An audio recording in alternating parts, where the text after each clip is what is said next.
I can't see everyone because it's a little dark in the audience. So if you're at the center, just come up or stand up. No dissenters. You want everyone over, Dr. Finkelstein? Excuse me? You want everyone over? No, sometimes people need a little time to summon up the courage, and I understand that. So we'll patiently wait, and I think we'll get some of the samples. Okay, let's start.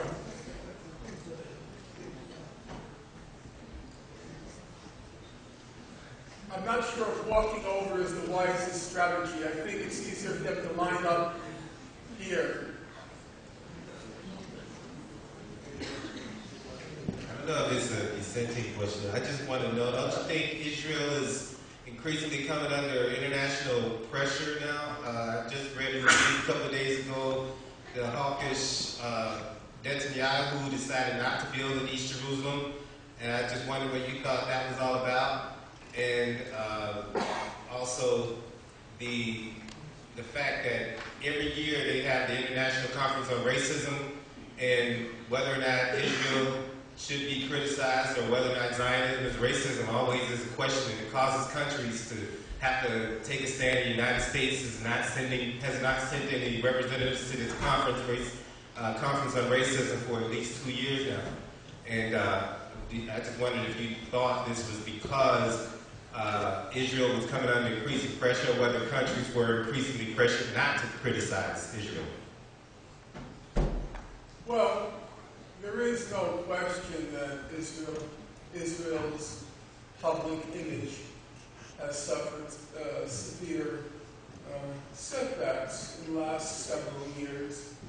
If you look at the polls which are periodically taken in the world community, Israel usually ranks in terms of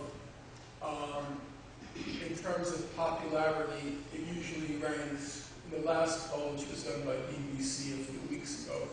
It ranked in the same category as Pakistan, North Korea, and Iran, and Israel.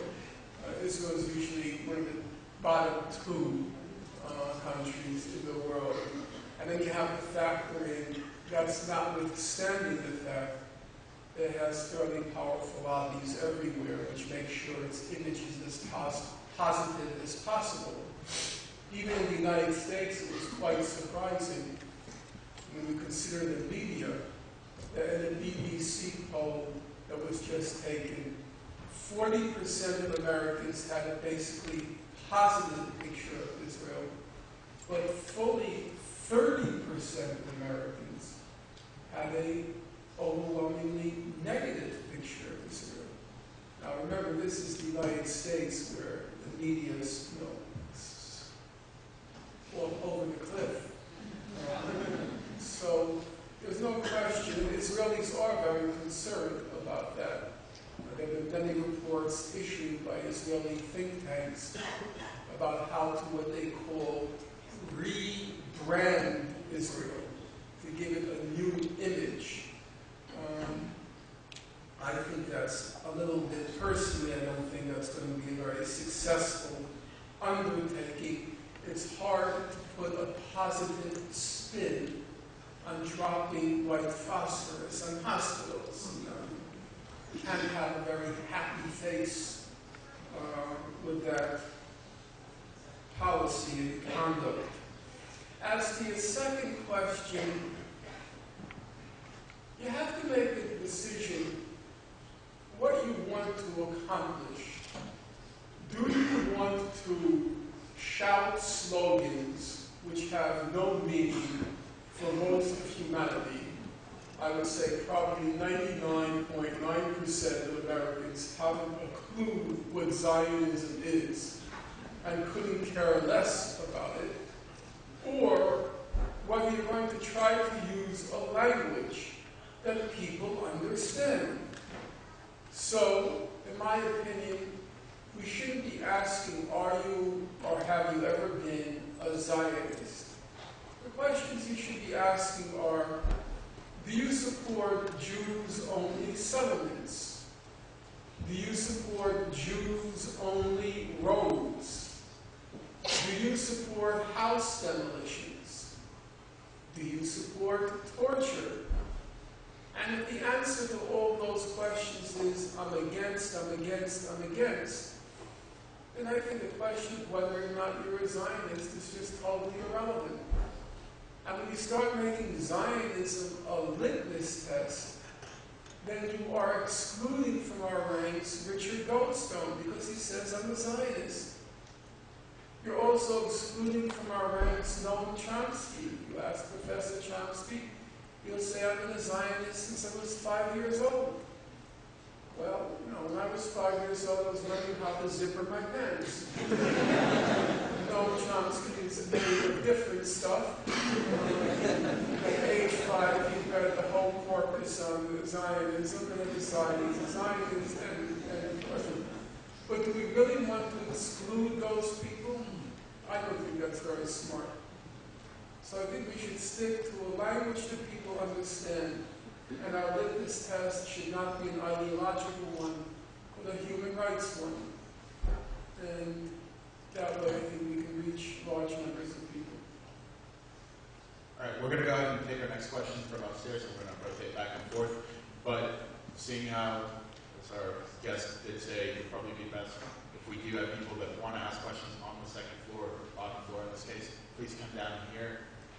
Yeah, we'll go Right fast over and here. just line up. Yeah, but not more than 2 or 3 people at a time, so that way you don't have to stand for too long and you don't block the audience's view. Okay, if you want to go ahead and take the next question. Thank you so much for coming here with this lecture. Being a citizen of Russia, I do know what propaganda is, of course. I'm here with the question about, I'm in touch with Uri Glav, who is hiding now in Great You Britain. have to talk a little bit louder. Okay, I got up to Russia. Yeah, I'm from Russia, so you know the propaganda machine. I'm quite familiar with the way it works, and I'm very thankful for you for the tough job that you're doing.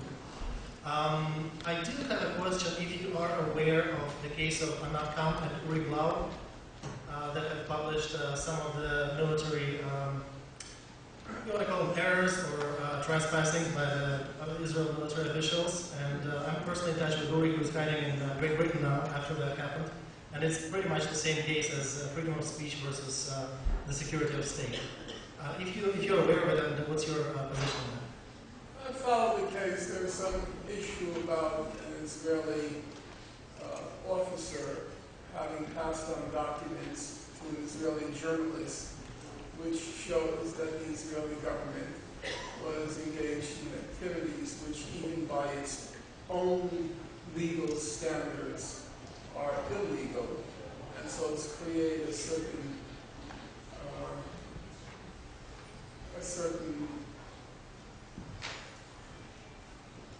I'm not sure what you describe it as, a brouhaha.